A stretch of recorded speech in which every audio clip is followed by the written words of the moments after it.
Bem-vindos de novo à Conferência às Cidades pelo Clima. We call to the stage Sofia Cordeiro, moderator of the panel Climate Neutrality in Mission Cities, and the panel speakers Alejandro Garcia Peliteiro, Daniel Freitas and Sofia Ferreira. Mar Jimenez is joining us remotely. Good morning, everyone. Eu creio que a maioria das pessoas na sala são portuguesas e como os nossos oradores estamos dentro da Península Ibérica, vamos fazer a sessão assim num portunhol e falando devagarinho e tentando que seja o mais proveitosa para todos. O meu nome é Sofia Cordeiro, eu sou coordenadora da Ação Climática Local na ADN, a Agência para a Energia. A ADN é também a coordenadora nacional do Pacto de Autarcas e nessa medida temos vindo a colaborar com a Rede Cidades pelo Clima, por forma que o nosso trabalho seja o mais proveitoso para os municípios e também para o nosso objetivo maior, que é a neutralidade carbónica o mais cedo possível. O meu trabalho anterior envolveu também relações muito fortes com os municípios já, até porque estava na Câmara Municipal de Lisboa, na área do ambiente e energia. E, portanto, tenho um conhecimento também do outro lado, do lado da implementação e da execução nos municípios. E sem mais demoras, passamos a este painel, que é o painel das missões das cidades-missão. Este painel, temos aqui um painel de facto ibérico hoje. As cidades-missão são cidades pioneiras que, de facto, se comprometeram de uma forma bastante arrojada em atingirem a neutralidade carbónica antes do tempo, por forma a serem um farol, digamos, para outras cidades poderem seguir o seu exemplo, tanto no tipo de mecanismos que utilizam, nos projetos que implementam e na inovação que vão pondo à disposição das outras cidades que as podem replicar. Este compromisso só é possível com uma forte visão e uma liderança que só se consegue, de facto, com um envolvimento político bastante forte. E estas cidades precisam de inovação, precisam de inovação nos mecanismos, mas também na política e, obviamente, inovação técnica, mas também de mobilização dos cidadãos, da comunidade. E é um bocadinho sobre isso que vamos começar. Os nossos oradores de hoje são Mar Jimenez, que se junta a nós online. Olá, Mar, que tal? Mar Jimenez é a comissária para os assuntos europeus em Barcelona. Ela também lidera a Mayors for Housing Coalition e a Missão Sem Cidades no município e é também contribui como jornalista no jornal La Vanguardia.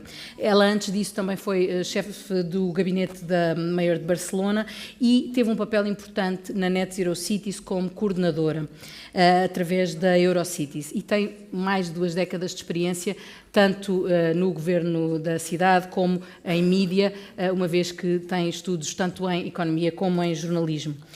O nosso segundo orador, o Alejandro Garcia Peliteiro, é o atual vereador para o ambiente da cidade de Valladolid, uma cidade-missão também, e é também presidente do Conselho da Aquaval, que é a empresa pública de águas, de gestão do ciclo urbano da água em Valladolid. E tem mais de 15 anos de experiência, sobretudo no setor privado, e, portanto, vamos falar também um pouco da mobilização do setor privado, nomeadamente participando nas câmaras de comércio locais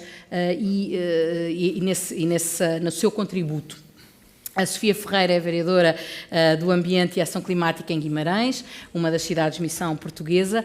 A sua experiência é em relações internacionais, mas tem uma pós-graduação e um mestrado em administração pública e é também a vice-presidente do Laboratório da Paisagem, que é uma importante estrutura de que vamos falar um bocadinho. Para além disso, está também na Assembleia Geral da ADAPT Local, uma associação muito importante de municípios para a adaptação. E, obviamente, do board da Unidade de Missão para a Capital Verde, que será já no ano que vem. E por fim o Daniel Freitas, que é o diretor para a neutralidade carbónica do Porto e que é responsável, nomeadamente, além da missão 100 cidades, também pelo Pacto Climático do Porto, um instrumento muito interessante e importante a replicar noutras cidades. Mas no seu papel como assessor do vice-presidente para estas áreas, trabalhou também nas áreas da inovação e da transição digital, que têm uma relação muito, muito importante. E vamos, sem mais demoras, começar por uma primeira pergunta. E primeiro, Mar, vamos a hablar un poquito con usted. ¿Cuál es la visión que tiene para las ciudades y su papel en el camino para la neutralidad carbónica en términos globales? Porque las ciudades están en un patamar de importancia tal vez mayor de lo que normalmente estamos habituados a pensar, porque pensamos en gobiernos, pensamos en acción nacional. Pero ¿cuál es tu visión para las ciudades y la neutralidad carbónica? Bueno, gracias por la invitación y me sabe muy mal no poder estar allí. Me hubiera encantado poder ir a Portugal, pero realmente he encadenado muchos viajes últimamente y no puedo estar. Entiendo que lo hacemos en español y portugués, ¿eh? Sí. Sin problema, ok. Y me sabe muy mal porque tendré que salir a 1:30. Comenzamos más tarde, ya lo comenté, pero bueno, intentaré ir directo al tema. A ver, las ciudades os diría que en este momento tienen un papel clave para mantener viva la llama de la transición climática y con la misión. Es decir, no se nos escapa a nadie que estamos en un contexto geopolítico en el cual hablar de clima o hablar de transición climática ha pasado sino al tercero, el cuarto, quinto o 10º puesto de las prioridades. Hace tiempo que ya no escuchamos el Green Deal, pues ya no se habla de Green Deal. Hablamos del Clean Industrial Deal o Clean Industrial Pact, pero el tema de Green Deal ha quedado atrás. Por tanto, aquí las ciudades tenemos un papel crucial, no solo en todas las políticas que podemos implementar, y ahora iré a ello, sino en mantener viva la prioridad, porque al fin y al cabo se trata de que nuestras ciudades sean sanas, se pueda respirar, los ciudadanos sean los protagonistas de la vida en la ciudad, no sean los automóviles, que nuestros hijos puedan estar en escuelas saludables, puedan respirar un aire limpio, o incluso conectado al tema de la neutralidad climática, que nuestra gente mayor pueda pasear por las calles sin peligro. Siempre decimos que esas ciudades en las que hay niños en las calles, que hay mayores paseando con sus nietos en las calles, son ciudades más seguras y más sanas. Y eso, a su vez, se traduce en un aire más limpio, en unas ciudades que han hecho esos deberes en cuanto a la transición climática. Por tanto, las ciudades en este momento tenemos un papel muy importante en transmitir esto y en poder transmitir a los diferentes niveles de gobierno la importancia de mantener la agenda en este sentido. Aquí os diría, desde Barcelona estamos manteniendo la audacia que representa la misión y la transición climática en nuestras prioridades. Vamos a invertir de aquí 2030 1.800 millones de euros en tema cambio climático. Y os diría de algún modo que cuando hablamos del Climate City Contract, tengo la sensación que las ciudades y los colegas que van a tomar la palabra, estamos cumpliendo nuestra parte del contrato.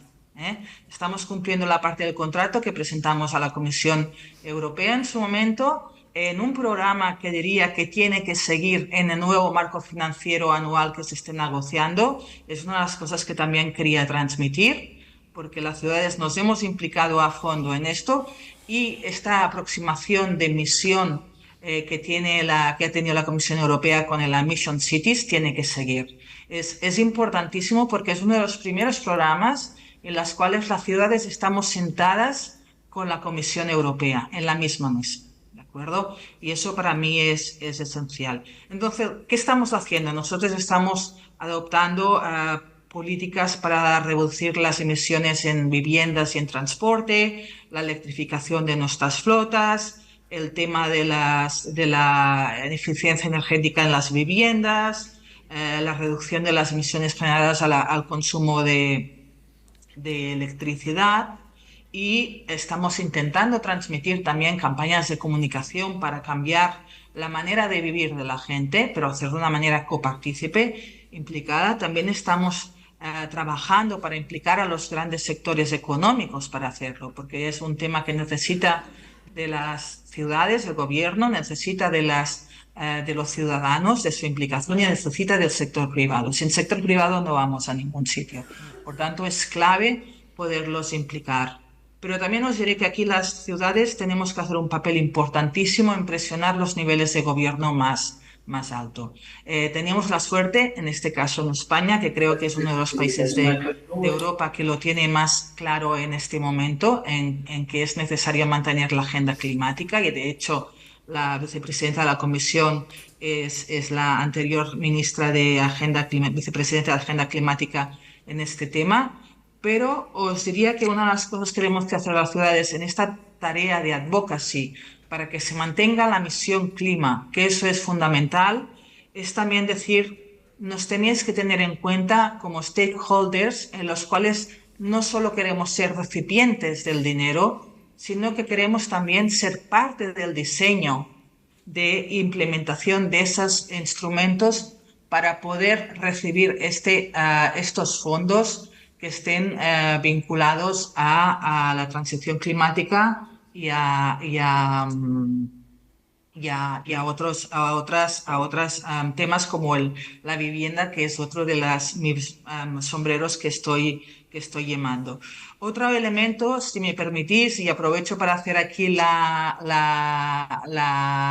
intervención más larga porque tendré que irme antes, es que en el nuevo marco financiero anual que se está negociando ya, hay que poner muy claro, y las ciudades necesitamos la condicionalidad para que los gobiernos nacionales reciban los fondos siempre y cuando hayan trabajado previamente con las ciudades. Esto es importantísimo.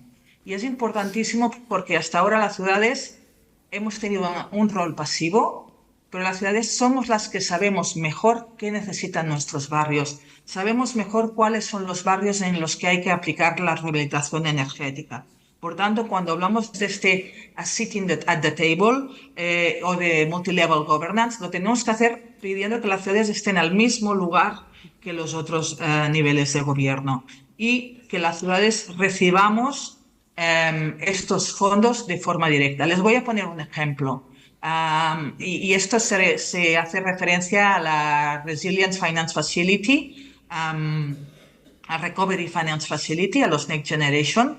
Si las ciudades hubiéramos sido capaces hubiéramos recibido directamente fondos para retrofitting en barrios más vulnerables, hubiéramos ganado un año de gestiones knocking doors a los distintos niveles de gobierno. Y esto es fundamental, porque en un momento en que hay un malestar social en nuestras sociedades, en las que la gente cuestiona para qué sirve Europa, aplicar esas medidas y esa inyección de dinero, de fondos, que nuestros vecinos y vecinas puedan ver de forma más rápida y más clara, el beneficio de poder hacer esta transformación energética de sus viviendas, y que los fondos europeos tienen un sentido porque te ayudan a vivir mejor.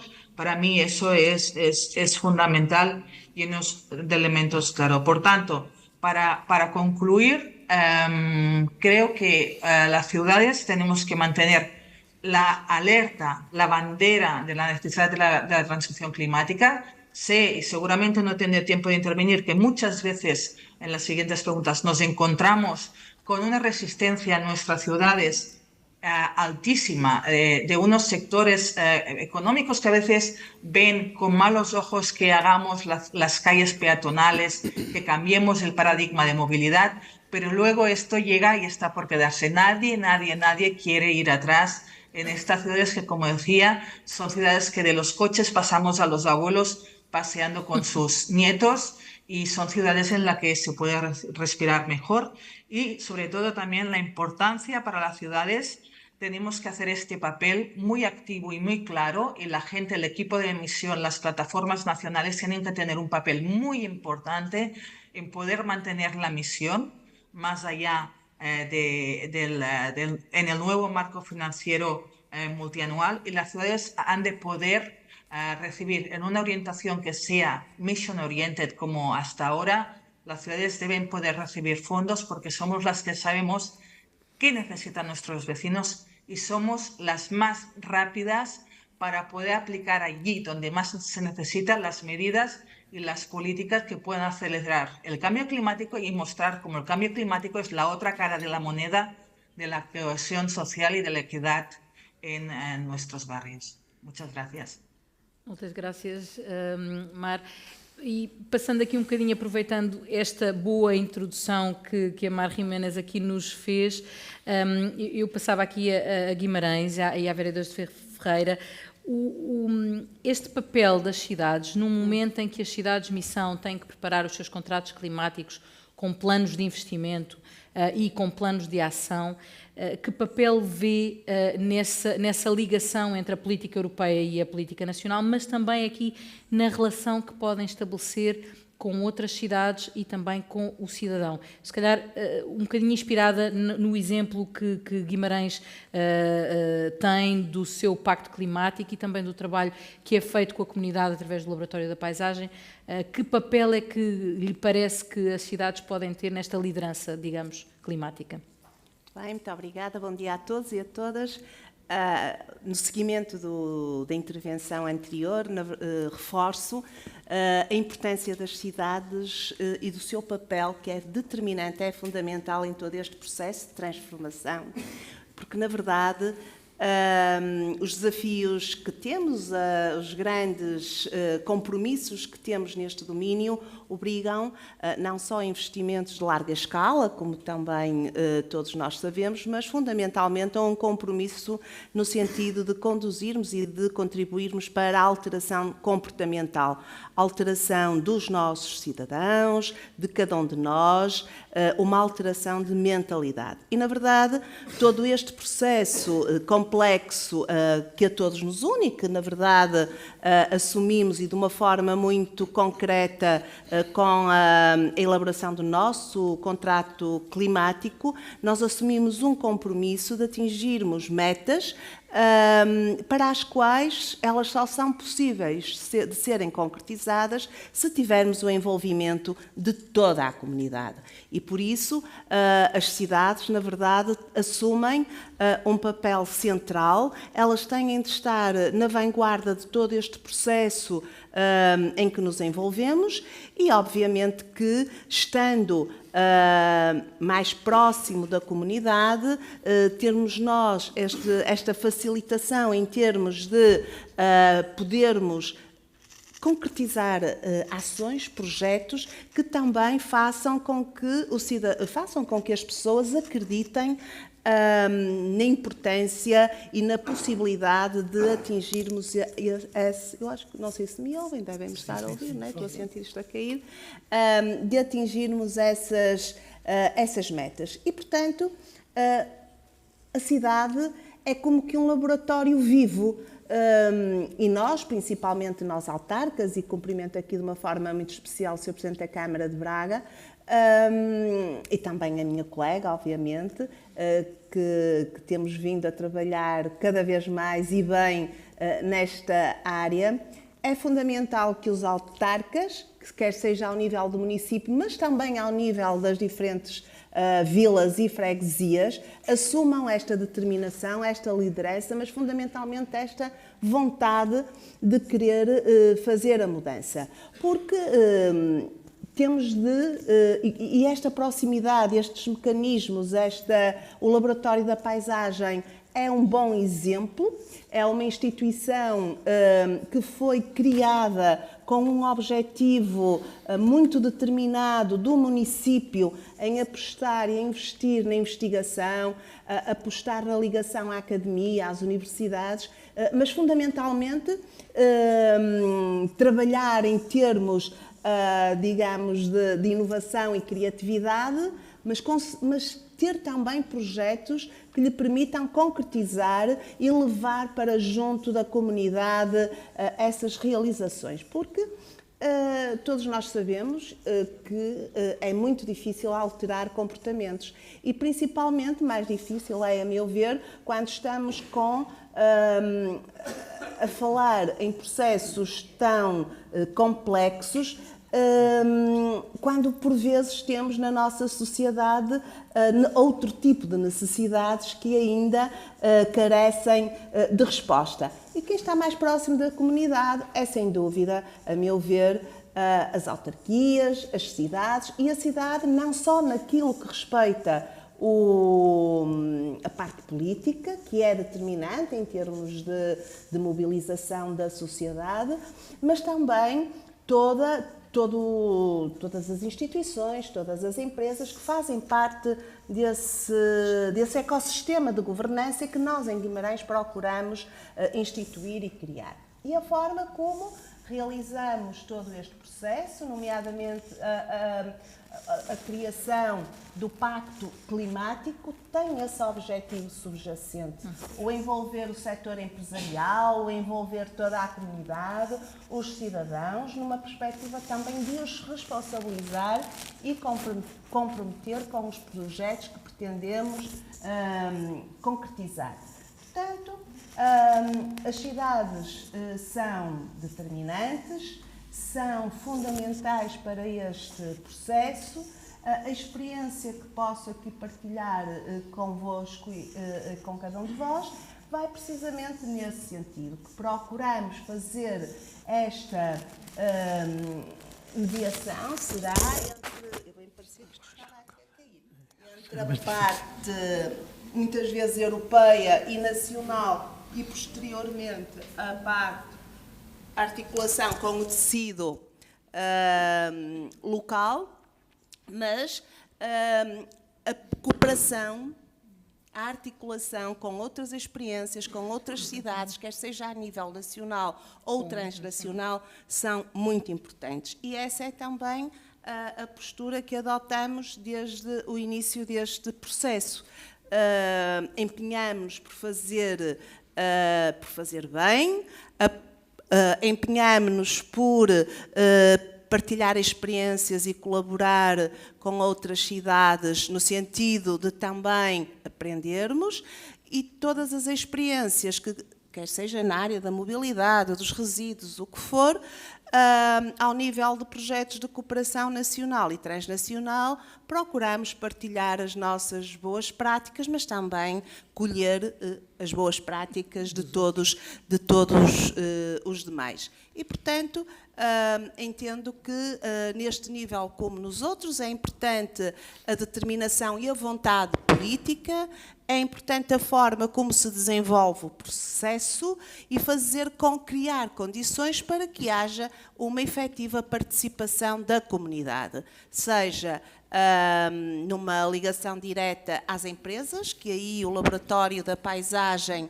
também é um aliado do município nesta ligação, neste trabalho de muita proximidade, na sua orientação, na sensibilização para a adoção de um conjunto de práticas que também melhorem o desempenho ambiental de cada uma dessas mesmas empresas, ou, por exemplo, no cálculo da pegada ecológica. Portanto, temos aqui o Laboratório da Paisagem, uma associação, como referi, em que o município preside, juntamente com as universidades, neste caso a Universidade do Minho e a Universidade de Trás-os-Montes, que atua em diferentes áreas, mas também, por exemplo, nesta área empresarial, tem uma equipa dedicada que procura implementar projetos concretos, realizar aqui também uma articulação de enorme importância. A educação ambiental, também uma marca que procuramos desenvolver e fortalecer, e desde 2013 que o foco da sustentabilidade ambiental está no cerne da agenda política local, e desde 2016, 2015, que o Laboratório da Paisagem, com o apoio do município, obviamente, mas implementam um programa que abrange a totalidade das escolas do município. Estamos a falar de cerca de 800 ações por ano e, portanto, todo este trabalho de educação, de sensibilização, de envolvimento da comunidade é fundamental. A colega de Barcelona referia também, e partilho, a importância na facilitação, no acesso à informação, nomeadamente para financiamento. E aqui também é muito importante podermos contar com esta articulação relativamente a eventuais financiamentos, não só a nível nacional, mas também transnacional, porque no caso do compromisso que assumimos no âmbito da City Mission, estamos a falar de investimentos avultados, desde logo, a título de exemplo, até cito um que envolve aqui os 2 municípios de Guimarães e de Braga, em que Braga já está, e muito bem, a implementar o BRT, e no caso de Guimarães, esse é um dos nossos principais projetos, porque vai muito ao encontro da descarbonização, portanto, na área dos transportes, não é? Mas estamos a falar aqui de um investimento de veras significativo que ultrapassa a capacidade, obviamente, do município e que terá de ser assumido e é, na verdade, um compromisso, e é um trabalho, um compromisso que temos vindo a desenvolver com o anterior governo, iniciado no anterior governo e que foi firmado com o atual. Portanto, a cidade é um laboratório vivo, mas esta necessidade de também simplificarmos a linguagem para os nossos cidadãos, ela é muito importante, porque senão não conseguimos induzir a mudança e comunicar, e não podemos estar limitados, a meu ver, a uma parte muito académica, ou quer dizer, o que falamos aqui neste tipo de fóruns é fundamental, é determinante, mas também é importante que depois consigamos ter a capacidade de chegar próximo dos nossos cidadãos. É mesmo isso. E, concejal Pellitero, le preguntaba se esta estrategia de envolver la comunidad y vuestro proyecto de Global, que es un chiste con Global y Valladolid. Este Global es un medio para llegar a este final de la neutralidad con todos. ¿Cómo están activando esta comunidad y qué papel tiene eso en la estrategia global de la ciudad? Bueno, buenos días a todos. En primer lugar, gracias por invitarnos a la ciudad de Valladolid a participar en este foro, al foro de los hermanos pequeños de las redes de ciudades que la verdad que cada vez están cogiendo más auge y que lo tenéis, como digo yo, más fácil, porque lo más difícil ha sido poner en marcha estas redes, dar ese primer paso desde las ciudades para empezar a trabajar con ese objetivo de neutralidad climática en el año 2030, y yo creo que es fundamental y positivo este tipo de organizaciones. Valladolid, como nos habéis puesto ya de ejemplo en varias de las intervenciones anteriores, nos habéis puesto presión, es una ciudad que ya empezó a trabajar hace años con su agenda urbana, en la que se incluían un montón de proyectos enfocados a mejorar la vida de los ciudadanos, que ese es también uno de los fines de las misiones, de esa descarbonización de las ciudades. Esto se hace para mejorar la vida de los ciudadanos, no hay que olvidarlo, y es a los que tenemos que involucrar, como tú decías. Claro, cuesta mucho llegar a ese plano a nivel de calle. Valladolid ya lleva, como decía, varios años trabajando y hemos intentado acercarnos, por un lado, al ciudadano y, por otro, a las empresas, porque en nuestra ciudad, dentro de ese contrato climático, hemos hecho el estudio y necesitamos un 85% de inversión privada para llevar a cabo esa descarbonización. De los 1.500 millones de euros que hemos calculado que costaría, pues el 85% vendría de esa parte privada entre ciudadanos y empresas y otro 15% de la parte de las administraciones, de la parte pública. Pero claro, también como se ha dicho en las intervenciones anteriores, el retorno es mucho mayor. Valladolid calculamos que con esta inversión vamos a obtener un 43% de beneficio. O sea, solo en ahorros energéticos, en ahorros en salud también, porque tener una ciudad más limpia mejora también la salud de los ciudadanos, los hábitos de vida saludables, esa movilidad sostenible, todo eso es lo que tenemos que ver y es lo que tenemos que transmitir al ciudadano. Empezamos con una iniciativa de cara al ciudadano que ha llamado mucho la atención, y Julio lo sabe bien, que es involucrar a nuestro equipo de fútbol, al Real Valladolid Club de Fútbol, y conseguir que su presidente, Ronaldo Nazario, no Cristiano Ronaldo, firmase esa carta de compromiso de su club con nuestro alcalde. Y eso ha sido el mayor impacto en los ciudadanos, o sea, utilizar el deporte. También estamos utilizando la cultura y otros sectores, pero sobre todo el deporte rey, que es el fútbol, para llegar al ciudadano y transmitir qué es esto de la misión, qué es la misión Valladolid. Eso ha sido un elemento pues, que ha puesto en marcha muchas iniciativas durante los partidos de fútbol, que nos ha permitido intercambiar experiencias con otras ciudades que tienen sello misión y que sus equipos juegan en la misma categoría que las nuestras. El año pasado en Zaragoza, este año pues, esperamos hacer acciones con el Betis de Sevilla y que difunden el mensaje. Por otro lado, con las empresas, hablaba también Julio antes de Valladolid Now. Valladolid Now es una experiencia, es un programa sobre todo para atraer inversión a Valladolid, nuestra cercanía de Madrid, nuestros costes más bajos, nuestra ciudad más cómoda, más vivible, más sostenible, donde está todo mucho más a mano y que en 50 minutos puedes desplazarte a trabajar a Madrid. Entendemos que también va a ayudar eso, a que las empresas busquen esos lugares que sean más resilientes, que sean más limpios, que sean más cómodos. Y por otro lado, pues estamos poniendo en marcha ejemplos como planes de descarbonización para empresas a través de proyectos con fondos europeos, un proyecto integrado en la red de ciudades Estencil, que es Centro de Portugal y Castilla y León, también vinculadas al río Duero, donde pues, cada año se ponen en marcha varias iniciativas. Nosotros hemos puesto en marcha con 120.000 euros 10 planes de descarbonización para industria, enfocado a que sean ejemplo, como somos las ciudades sello misión, para que luego otras empresas copien esos planes y puedan adaptar sus empresas y reducir sus emisiones antes de ese año 2030. Por eso, todos estos proyectos poco a poco van calando, se va haciendo esa capilaridad a través de los ciudadanos y de las empresas y que consigamos llegar a ese reto. La verdad es que hay mucho trabajo todavía por delante. Hace 15 días participaba en otro foro en Madrid donde nos decían que Valladolid, aunque vamos muy bien, nos va a costar llegar a ese objetivo, sobre todo por la generación de energía limpia. Ese es uno de los retos, la energía limpia. Y yo lo oí una vez y me he quedado con esa frase. La energía más limpia es la que no se consume. Y todos los proyectos que hacemos de reducción sobre todo el retrofit de las viviendas, está reduciendo el consumo de energía, eso ayuda mucho a la descarbonización. O sea, yo creo que estamos en el buen camino, tenemos todavía un buen trecho por delante y poco a poco pues iremos mejorando las cosas. Gracias. E aqui no Porto, o vizinho Porto, eu perguntava um bocadinho nesta lógica do papel da comunidade e do envolvimento de todos os stakeholders que têm um contributo para a neutralidade.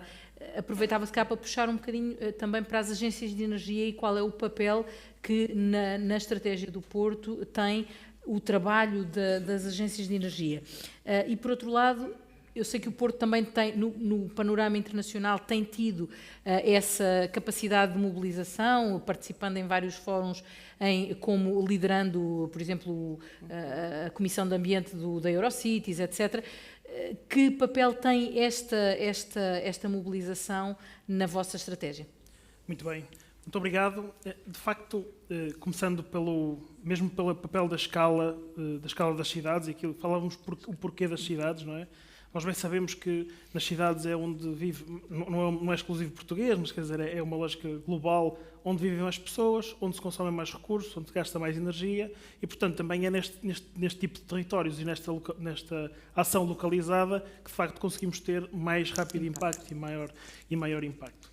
E aí foi um pouco desse posicionamento, porque, por um lado, nós precisamos de fazer nas cidades, mas as cidades também não são as maiores detentoras dos recursos, e daí a governação multinível e o facto de, ao colocarmos este tipo de ambição em cima da mesa de uma neutralidade carbónica até 2030, isto não pode ser feito exclusivamente pela cidade, nem exclusivamente pelos agentes que tratam da cidade. E por isso, muito da participação desta rede, do trabalho desta rede, porque nós temos que envolver não só o financiamento europeu e a definição de políticas europeias claras para para esta área de mobilização, mas também o papel do Governo Nacional em apoiar as cidades para a concretização dos objetivos. Essa é uma dinâmica inicial. E, portanto, mesmo no caminho que nós fomos desenhando no Porto, este trabalho, primeiro, por um lado, há uma lógica da visão política, essa é inegável, é necessário que os políticos responsáveis tenham essa visão e esse comprometimento, mas de facto temos depois de ter um apoio e uma capacidade técnica de execução que esteja ao nível da ambição que nós queremos. Portanto, não é só dizer que temos ambição, não é só apresentarmos as nossas vontades, mas depois a concretização é muito importante. E aí apanhava exatamente a boleia desta intervenção para falar do papel das agências de energia, no caso da Agência de Energia do Porto, que é um elemento fundamental para a cidade do Porto, assim tem sido, se bem que trabalha também com outros territórios, na lógica de perceber como é que nós, ou seja, nós temos este objetivo, mas então que tipo de compromisso é que nós precisamos para o tornar real, como é que o vamos fazer, quais são os passos a dar para a concretização desta ação e depois quanto é que isto custa. Porque, na realidade, depois são precisas fazer opções difíceis de perceber porque é que o investimento vai para um lado ou não vai para o outro. Na forma como nós nos abeiramos todos dos cidadãos e dizemos todos que é preciso mudar para o transporte público sustentável e de zero emissões, mas na realidade é preciso haver incentivos para que as pessoas façam essa mudança. Não podemos simplesmente apregoar que queremos fazer a mudança se não damos as condições às pessoas para fazer a mudança. E, portanto, esse é um dos papéis. Portanto, acho aqui um papel muito técnico de grande capacitação das agências e de qual a Agência de Energia do Porto é um dos nossos parceiros. E é um parceiro porquê? E é um parceiro envolvido em quê? Nesta lógica que nós olhamos para a missão a que nos candidatamos e, portanto, quer a questão da neutralidade carbónica na missão cidades ou no Pacto do Porto para o Clima, como lançamos esse desafio ainda prévio à candidatura da missão, mas na certeza de que no nosso inventário de emissões apenas 5% das emissões eram resultado da ação municipal direta, e portanto falo da ação municipal, da Câmara Municipal e das empresas municipais, portanto destas entidades diretamente tuteladas, e, portanto, era necessário criar uma forma de termos um compromisso multi-stakeholder que trouxesse para a ação, para a esfera de fazer as coisas acontecer, de facto, todos os outros que têm uma atuação direta na cidade. As entidades privadas, absolutamente fundamental, já que se disse, não vão ser as entidades públicas a conseguir sozinhas fazer isto, portanto, o envolvimento do setor privado é determinante e vamos vê-lo a seguir, mas também outras entidades públicas que não são tuteladas pelos municípios, porque elas existem e têm esse impacto, e, sobretudo, a capacidade de mobilizarmos os cidadãos como agentes ativos, que enquanto cidadãos, de facto, somos capazes de decidir, nós fazemos escolhas e, portanto, esse nosso papel enquanto votantes nas escolhas que fazemos é muito importante para termos este trabalho. Só aqui a nota para ir a esse ponto. A questão, quer da Agência de Energia, quer de outras entidades no município, portanto, o município não deve fazer este caminho sozinho, portanto, nós criamos uma equipa de transição onde juntamos a Agência de Energia do Porto, as várias empresas municipais, a Porto Digital, a Lipor, a STCP, portanto, são entidades, ora municipais, ora supramunicipais, mas que têm uma relevância nestas áreas que estamos a tratar, da mobilidade, da energia, dos resíduos, da água, e isso é fundamental para o papel que estamos a fazer. Na questão, só dar uma outra nota por causa da questão do envolvimento da comunidade. Nós, com o Pacto do Porto para o Clima, era fácil dizermos, ou seja, vamos agarrar nos maiores contribuintes para esta poluição ou para as emissões e vamos trabalhar diretamente com eles para conseguirmos resultados, não digo imediatos, mas no fundo atacar exclusivamente essas fontes de emissões. Mas nós não podíamos fazer, os municípios como facilitadores e como agentes que no fim do dia e na sua atividade relevam a sua atividade para os cidadãos, não podiam excluir desta equação o envolvimento dos cidadãos nem o envolvimento das pequenas organizações. E, portanto, nós não quisemos fechar, nunca foi o objetivo fechar essas portas, foi de envolver as grandes organizações, grandes empresas que voluntariamente ou a convite se envolveram nesta missão, mas também juntar as pequenas organizações, as associações de moradores, as associações de estudantes, as pequenas organizações não governamentais, que de facto porque por muito que a sua ação possa não ter o efeito imediato, mas tem um efeito multiplicador e de envolvimento e da mensagem. E, portanto, esse era também um dos pontos que eu gostava de destacar no trabalho que temos vindo a fazer e que sei que é partilhado por outras cidades, inspirando-nos, lá está, nas tais redes europeias e no trabalho que vamos fazendo com o exterior, muitas vezes sem sombra de dúvida, copiando as boas ideias e adaptando-as à nossa realidade, porque se há matérias em que nós temos a ensinar e podemos partilhar, há outras onde podemos claramente aprender com os demais. Este compromisso e este envolvimento de toda a comunidade depende de um fator humano.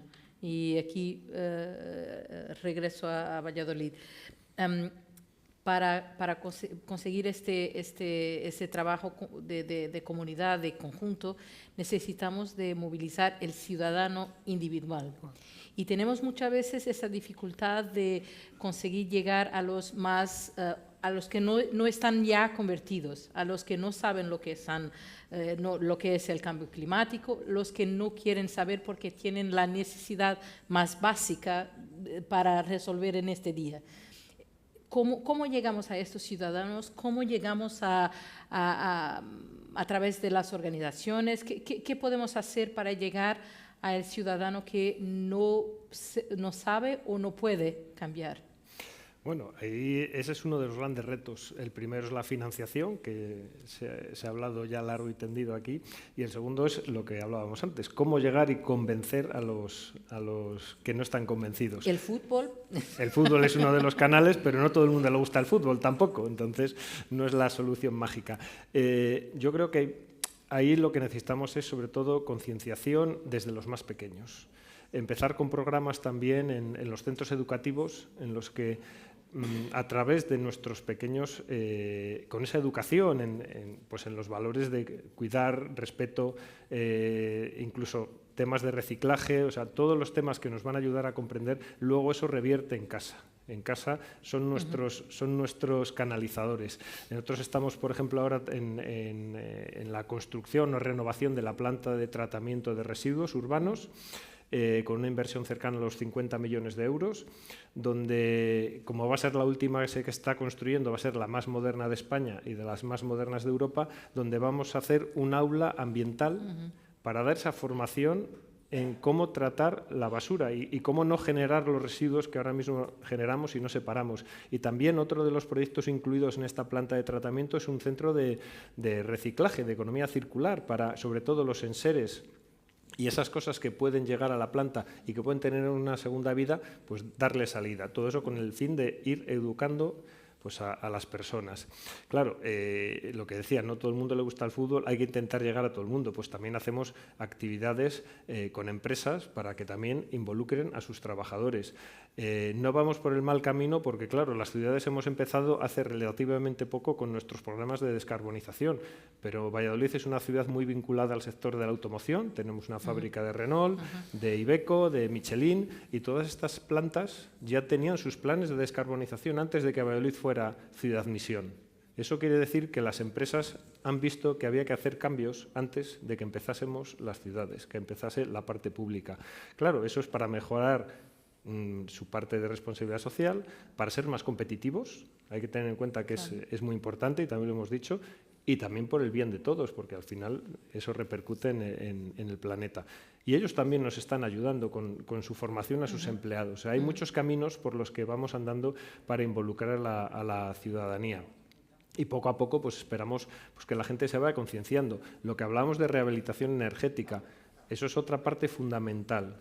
Cuando un ciudadano, con los proyectos Lego Fit, que tenemos un proyecto común, como explicó antes Julio, para convertir un edificio de ser gran consumidor de energía a ser un edificio que genere más energía de la que consume, y eso luego se lo cuentan al de la torre de al lado, a la vivienda de al lado, a la otra, todo el mundo va a querer mejorar su vivienda. Por eso al final estamos haciendo lo más difícil, que es dar los primeros pasos con los proyectos que se están poniendo en marcha, y todo esto hará que poco a poco crezca de una manera exponencial, porque una vez que funciona el primer proyecto y se vea el resultado, eso va a ayudar a que el resto se vuelvan creyentes y se sumen al movimiento. É mesmo isso, e creio que em Guimarães também já nos falou um pouco da questão da educação e do trabalho que vem vindo a fazer com as escolas, como é que chegam ao cidadão mais vulnerável, digamos? Como é que chegam àquele que, numa cidade que é uma cidade de contrastes, tem uma parte muito urbana, muito rural, mas também a parte industrial, e como é que chegamos a estas diferentes fatias da população? Procurando envolver todos, não é? Esse é o principal desafio, como referia anteriormente, e na verdade reforço, conforme também aqui já foi dito, a importância da educação, o envolvimento da comunidade escolar, mas também de todos os stakeholders do território, e aqui também as instituições, nomeadamente as instituições sociais. Mas, na verdade, tudo depende muito da forma como nós, enquanto cidadãos, enquanto eleitos, neste caso nos municípios, somos capazes de envolver também as nossas equipas, envolver na concretização destes projetos. E se há algo, independentemente de todos os projetos mais complexos e que todos nós desenvolvemos nos nossos territórios, e alguns foram aqui referidos, na verdade, para Guimarães foi muito importante e tem sido muito importante todo este desafio, este compromisso que assumimos à época e quando nos comprometemos com as metas da neutralidade climática para 2030 e integrar a rede das 100 cidades. Foi, na verdade, um momento muito importante de um processo que já vinha de trás, conforme referi, e que foi fundamental para depois também conseguirmos o reconhecimento que nos foi atribuído com a responsabilidade de sermos capital verde europeia em 2026. E este caminho parece-me que só é possível quando conseguimos, como referia no início, levar também ao conhecimento da comunidade que vale a pena participar e que vale a pena realmente acreditar.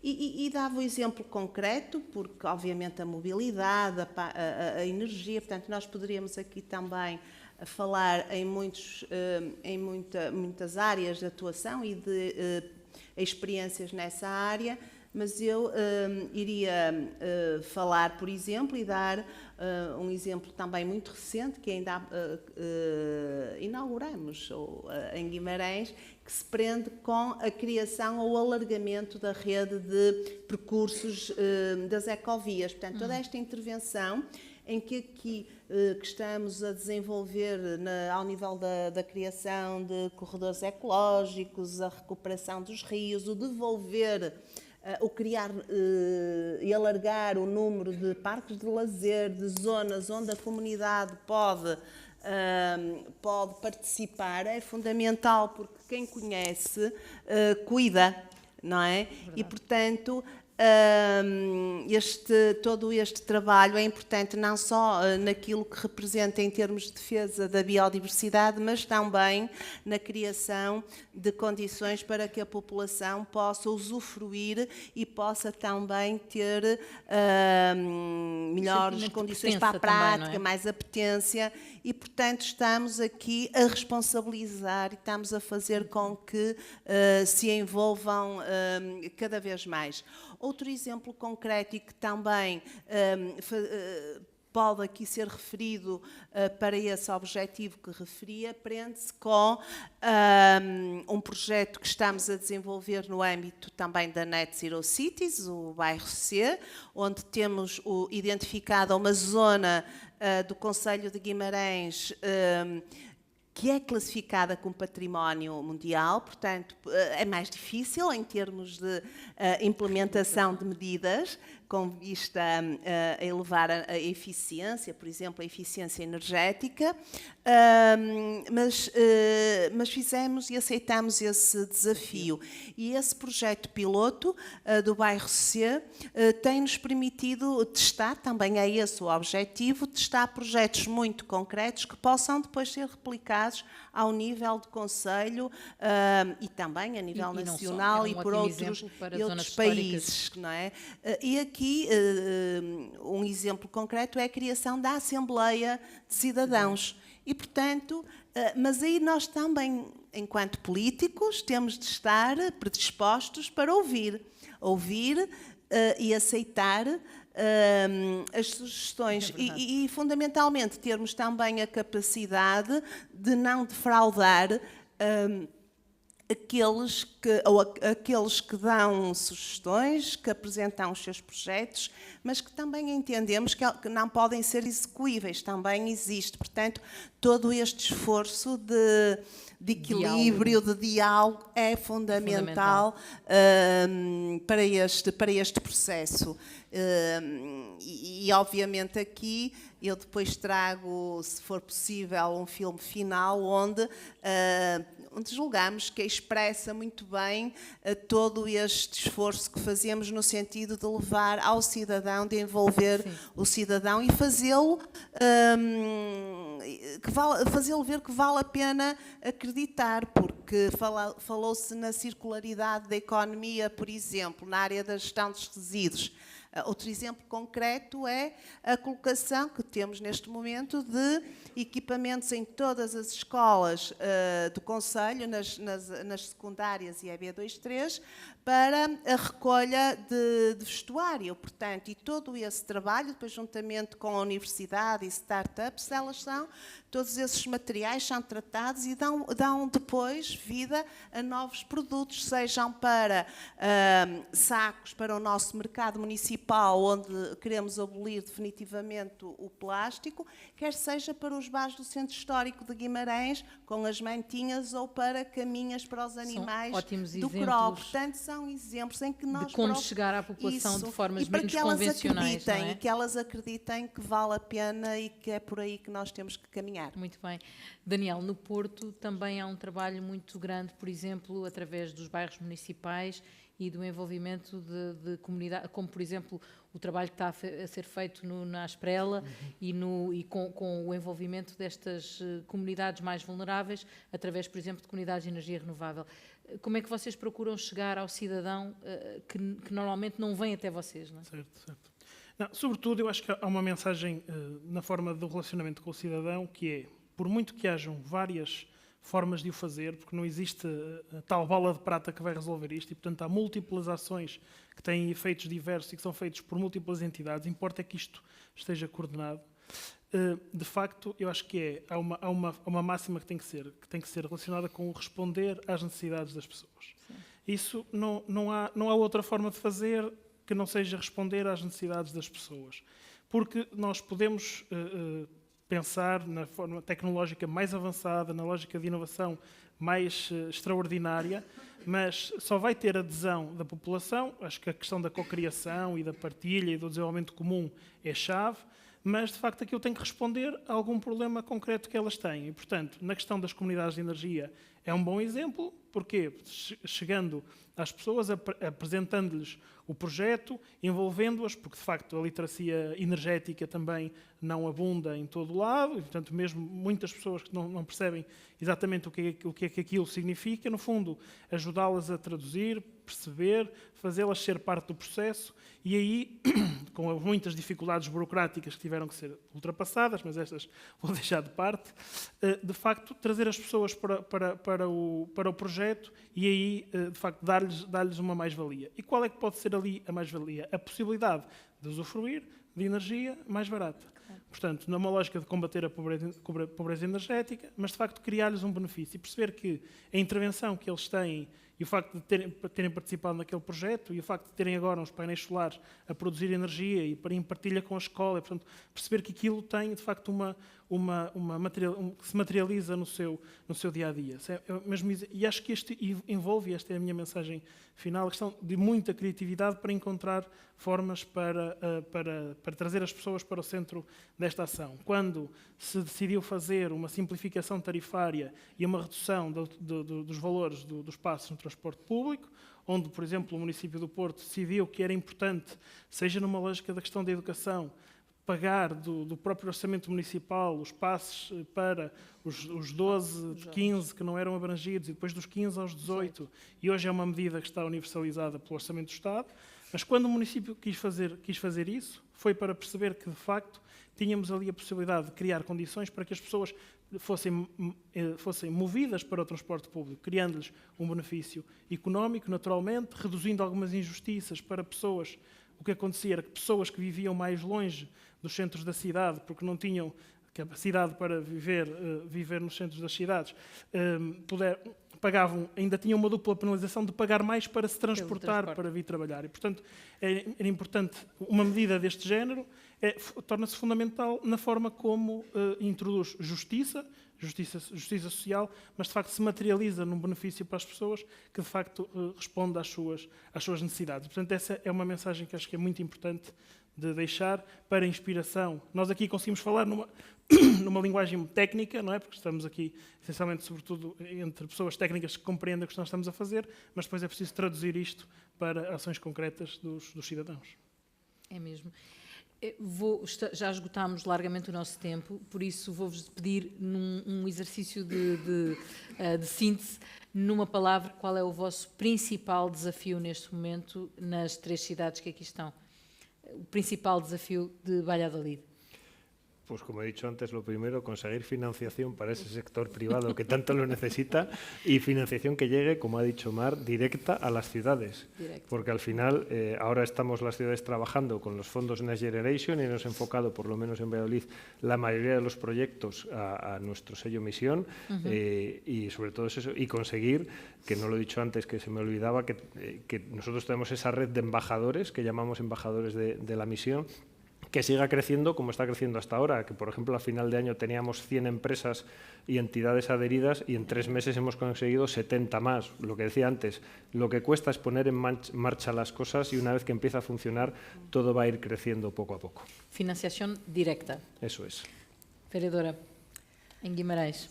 Em Guimarães, o nosso desafio o principal. Sermos capazes de conciliar esta ambição com a realidade do nosso território e da nossa sociedade. E estou certa de que, apesar de ser um desafio, um grande desafio, é um desafio que seremos capazes de conseguir envolvendo toda a comunidade. E, portanto, acho que sim. Esta conciliação não é fundamental e esta capacidade de nós conseguirmos envolver todos, fazer com que todos façam parte de um processo de transformação, não só em termos de infraestruturas ou de território, como já referimos, mas fundamentalmente em termos de comportamento e de pensamento. Daniel. Porque são muitos, mas só posso escolher um. Eu destacaria via de cintura interna. Nós temos ele foi muito concreto. Não é só do Porto, ele atravessa vários municípios, mas de facto esse é uma das grandes dificuldades. Temos uma estrada com perfil de autoestrada, uma autoestrada que atravessa o Porto e que de facto precisa de mecanismos para ser gerida, não depende diretamente do município, depende do governo. Estou certo que é uma das matérias que mais ajudaria a cidade no grande desafio que tem. Mas eu creio que, resumindo, e se calhar resumindo aqui o painel, de facto, nas cidades temos o maior impacto, mas não é onde são tomadas as principais decisões.